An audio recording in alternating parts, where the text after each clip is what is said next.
ഹരേ കൃഷ്ണ. എല്ലാവർക്കും മാധവത്തിലേക്ക് സ്വാഗതം.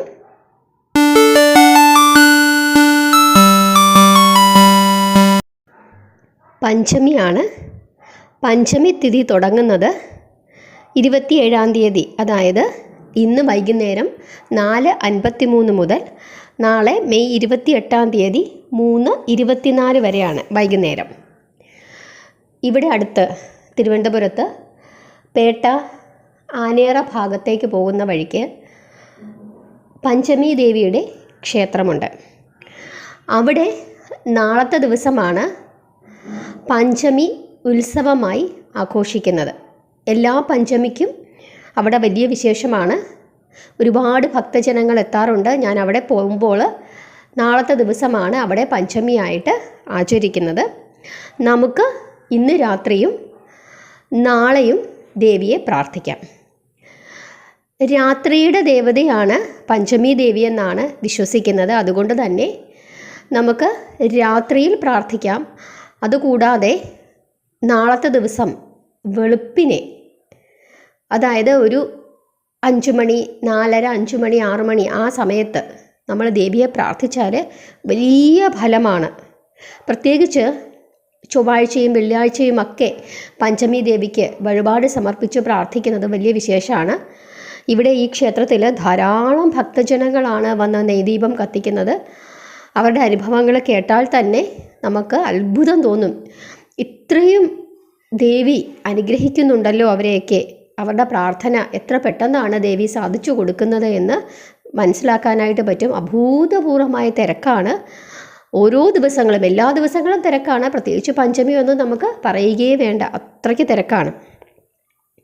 അപ്പോൾ അതുകൊണ്ട് തന്നെ നമുക്കൊരു ആപത്ത് ഘട്ടം വരുന്നു, നമുക്ക് പരിഹരിക്കാൻ പറ്റത്തില്ല എന്ന് നമുക്ക് തോന്നുന്ന ചില വിഷയങ്ങളുണ്ട്. എനിക്കൊരിക്കലും ഈ ഒരു പ്രശ്നത്തിൽ നിന്നും എനിക്ക് കരകയറാൻ പറ്റില്ല, കടം കയറി ഇങ്ങനെ ആകെ ബുദ്ധിമുട്ട് നിൽക്കുന്നു, അതല്ലെങ്കിൽ ജീവിതത്തിൽ ശത്രുക്കളെ കൊണ്ടുള്ള ദോഷങ്ങൾ, എന്ത് കാര്യം ചെയ്തിട്ടും തടസ്സം, ഇങ്ങനെ നമുക്ക് ഒരു തരത്തിലും രക്ഷപ്പെടാൻ പറ്റുന്നില്ല, അങ്ങ് വലഞ്ഞു നിൽക്കുന്ന ആളുകളെ പോലും ദേവിക്ക് നെയ്ദീപം കത്തിച്ച് പ്രാർത്ഥിച്ചാൽ ദേവി അവരുടെ ആ പ്രശ്നങ്ങളൊക്കെ അഴിച്ചു കൊടുക്കുന്നതായിട്ടാണ് കാണാൻ പറ്റുന്നത്. അതുകൊണ്ട് തന്നെ നമുക്ക് പ്രാർത്ഥിക്കാം ദേവിയെ. കാരണം പെട്ടെന്നാണ് ദേവി നമുക്ക് അതിനുള്ള ഫലം തരുന്നത്. ഇനി എങ്ങനെയാണ് ദേവിയെ പ്രാർത്ഥിക്കേണ്ടത്? ദേവിയുടെ ഫോട്ടോ ഉണ്ടെങ്കിൽ ഫോട്ടോ വെച്ച് നമുക്ക് വിളക്ക് കത്തിച്ച് പ്രാർത്ഥിക്കാം. ദേവിയുടെ രൂപം എല്ലാവർക്കും അറിയാം. ഭഗവാൻ നാരായണൻ്റെ വരാഹ രൂപത്തിൻ്റെ സ്ത്രീ രൂപമാണ് ദേവി. വൈകുണ്ഠത്തിലാണ് ദേവിയുടെ വാസം. സപ്തമാതാക്കളിൽ ഒരാളാണ്. നമ്മുടെ ലളിതാ സഹസ്രനാമത്തിലൊക്കെ നമ്മൾ പറയുന്ന വരാഹമുഖി, ദണ്ഡിനി, ഇതെല്ലാം ആര് തന്നെയാണ്? ദേവി തന്നെയാണ്. ലളിതാ ത്രിപുരസുന്ദരിയുടെ സൈന്യാധിപയായിരുന്നു. ദേവി മഹാത്മ്യത്തിൽ വർണ്ണിച്ചിട്ടുണ്ട്.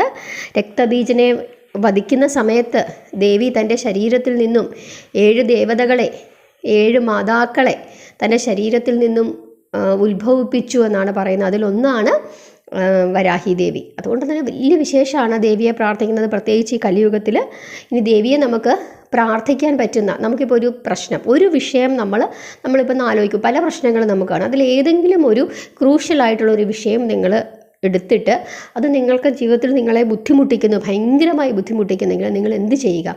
ഇപ്പോൾ നമുക്ക് സ്ത്രീകളാണെങ്കിൽ അടുപ്പിച്ച് നമുക്ക് പറ്റില്ല. അപ്പോൾ നമ്മൾ എന്ത് ചെയ്യുക? നമ്മുടെ പീരീഡ്സൊക്കെ കഴിഞ്ഞ് ഇരിക്കുന്ന ആ ഒരു സമയം നോക്കി തുടർച്ചയായിട്ട് നമുക്കൊരു 21 ദിവസം ചെയ്യാൻ പറ്റുന്നുണ്ടെങ്കിൽ വലിയ വിശേഷമാണ്. അതല്ല, നിങ്ങൾക്ക് ഇടയ്ക്ക് വെച്ച് മുറിഞ്ഞു പോയാൽ സാരമില്ല, അതിന് ശേഷമുള്ള ദിവസങ്ങളും കൂടെ മുമ്പത്തേതിന് ശേഷമായിട്ട് കണക്ക് കൂട്ടുക. ഇപ്പോൾ ഒരു 10 ദിവസമായി നമുക്ക് മുറിഞ്ഞു, ഇനി ഒരു 7 ദിവസം കഴിഞ്ഞിട്ട് ആണ് നമ്മൾ തുടങ്ങുന്നതെങ്കിൽ 11 മുതൽ കൂട്ടി നമുക്ക് പോകാം. ഇനി ഒരു വഴിപാട് നിങ്ങൾ ചെയ്യണം. ആ വഴിപാട് ചെയ്ത് ദേവിയോട് മനസ്സുരുകി പ്രാർത്ഥിച്ചാൽ തീർച്ചയായിട്ടും ഫലം ലഭിക്കും. ഒരു 21 ദിവസം തുടർച്ചയായിട്ട് ഒന്ന് ചെയ്തു നോക്കൂ. അതായത് ദേവിക്ക് നെയ്വിളക്ക് കത്തിക്കുക. അപ്പം നമ്മുടെ വീട്ടിൽ ദേവി ഇല്ല, ദേവിയുടെ വിളക്കില്ല എന്ന് വെച്ചോ, അല്ലെങ്കിൽ ദേവിയുടെ ഫോട്ടോ ഇല്ല, അങ്ങനെയാണെങ്കിൽ നമ്മൾ ദേവിക്ക് വേണ്ടി നമ്മുടെ വീട്ടിൽ നമ്മളൊരു പ്രത്യേകം ഒരു വിളക്ക് തയ്യാറാക്കി വെക്കുക. എന്നിട്ട് അത് ദേവിയാണ് എന്ന് സങ്കല്പിക്കുക. ഒരു നിലവിളക്ക്. നമ്മുടെ സന്ധ്യാപ്രാർത്ഥനകൾക്ക് ശേഷം, നമ്മൾ സന്ധ്യയ്ക്ക് നാരായണ ജപവും എല്ലാം കഴിഞ്ഞതിന് ശേഷം നമ്മൾ വരാഹി ദേവിയെ പ്രാർത്ഥിക്കാനായിട്ടിരിക്കുക. അപ്പം നമ്മുടെ മുമ്പിൽ ഒരു നിലവിളക്ക് കത്തിച്ചു വെക്കുക. ആ നിലവിളക്ക് വരാഹി ദേവിയായിട്ട് സമർപ്പിക്കുക. ആ വിളക്കിൻ്റെ ചൂട്ടിലേക്ക് നമുക്ക് ചുവന്ന പുഷ്പങ്ങൾ, വെള്ള പുഷ്പങ്ങൾ, അല്ലെങ്കിൽ ശംഖുപുഷ്പത്തിൻ്റെ നീലപുഷ്പങ്ങളൊക്കെ ദേവിക്ക് സമർപ്പിക്കാം. അത് ദേവിയായി കണക്ക് കൂട്ടുക. ഫോട്ടോ ഉണ്ടെങ്കിൽ വിളക്ക് കത്തിച്ച് ഫോട്ടോയുടെ മുമ്പിലേക്ക് സമർപ്പിക്കാം.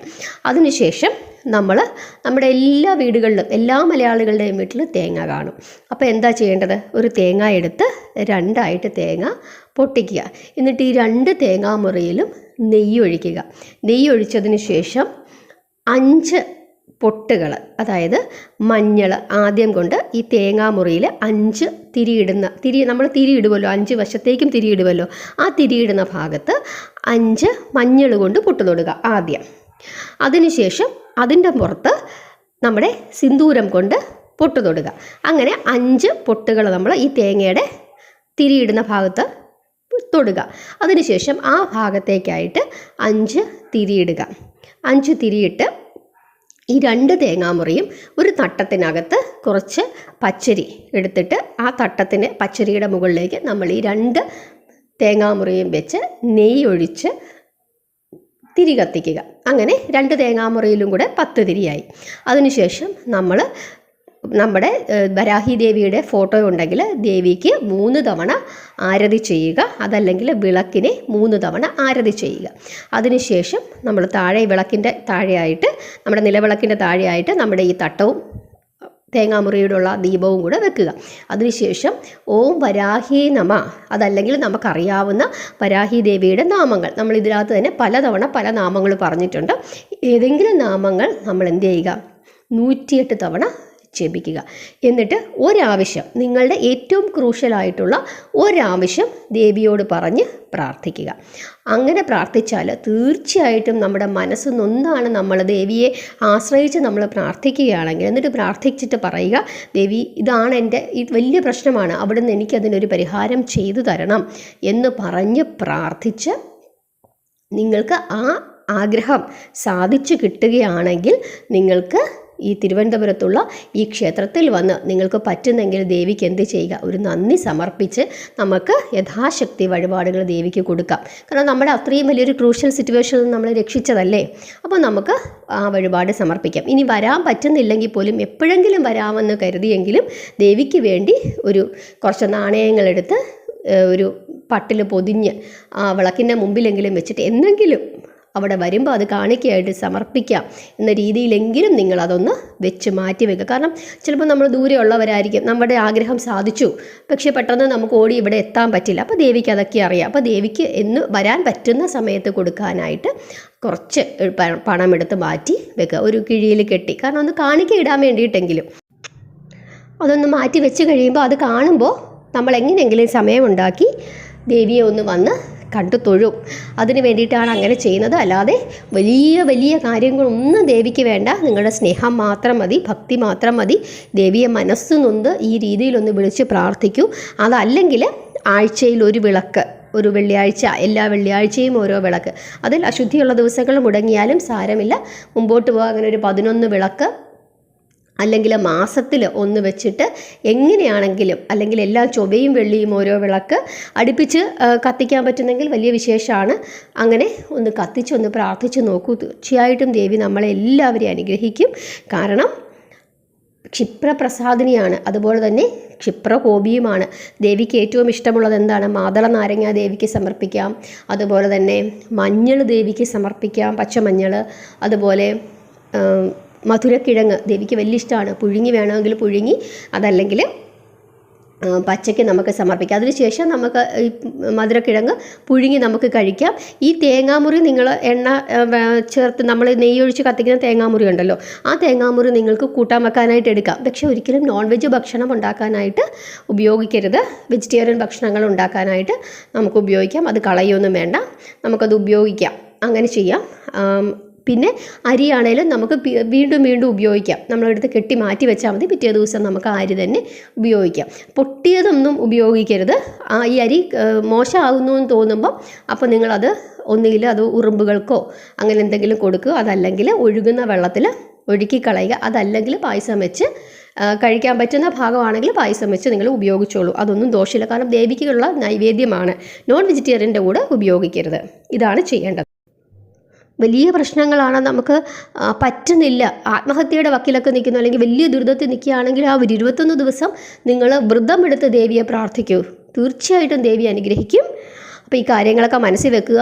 അതിരാവിലെയുള്ള പ്രാർത്ഥനയ്ക്ക് വലിയ വിശേഷമാണ്. പ്രത്യേകിച്ച് നാമജപം, മന്ത്രജപത്തിനൊക്കെ വലിയ വിശേഷമാണ്. നാളെ രാവിലെ വെളുപ്പിനെ എഴുന്നേറ്റ് പ്രാർത്ഥിക്കാൻ പറ്റുന്നവരുണ്ടെങ്കിൽ എല്ലാവരും പ്രാർത്ഥിക്കുക. ഇന്ന് രാത്രിയിൽ ഇപ്പോൾ ഇത് നിങ്ങൾ 8 മണിക്ക് ശേഷം 9 മണിക്കാണ് നിങ്ങൾ കേൾക്കുന്നതെങ്കിൽ പോലും, അല്ലെങ്കിൽ 10 മണിക്കാണ് കേൾക്കുന്നതെങ്കിൽ പോലും നിങ്ങൾ നോൺ വെജിറ്റേറിയൻ ഭക്ഷണങ്ങളൊന്നും കഴിച്ചിട്ടില്ല, അങ്ങനെ ഇരിക്കുകയാണെന്നുണ്ടെങ്കിൽ നിങ്ങൾ എന്ത് ചെയ്യുക, നന്നായിട്ടൊന്ന് മേലൊക്കെ കഴുകി അല്ലെങ്കിൽ ഒന്ന് കുളിക്കാൻ പറ്റുന്നെങ്കിൽ കുളിച്ചിട്ട് രാത്രിയിൽ 10 മണിക്കോ 11 മണിക്കോ ആണെങ്കിൽ പോലും വിളക്ക് കത്തിച്ച് വെച്ച് ദേവിയോട് പ്രാർത്ഥിക്കുന്നത് വലിയ വിശേഷമാണ്. കാരണം രാത്രി ദേവതയാണ്. അതാണ് ചെയ്യേണ്ടത്. ഇന്ന് നോൺ വെജിറ്റേറിയൻ ഭക്ഷണങ്ങൾ കഴിച്ചിട്ടുള്ളവർ നാളെ രാവിലെ വെളുപ്പിന് എഴുന്നേറ്റ് കുളിച്ച് വിളക്ക് കത്തിച്ച് പ്രാർത്ഥിച്ചോളൂ. നെയ്ദീപം കത്തിച്ച് പ്രാർത്ഥിച്ചോളൂ. അത് വളരെ വിശേഷമാണ്. ഇനി നെയ്യില്ലെങ്കിൽ എണ്ണ ഒഴിച്ചിട്ടായാലും നിങ്ങൾ വിളക്ക് കത്തിച്ചിട്ട് രാവിലെ തന്നെ ദേവിയെ പ്രാർത്ഥിച്ചോളൂ, തുടങ്ങിക്കോളൂ. അത് വളരെ വിശേഷമാണ് പ്രാർത്ഥന. എല്ലാവരെയും ഭഗവതി അനുഗ്രഹിക്കും. ഭഗവാന്റെ അനുഗ്രഹം എല്ലാവർക്കും ഉണ്ടാകും. ഹരേ കൃഷ്ണ.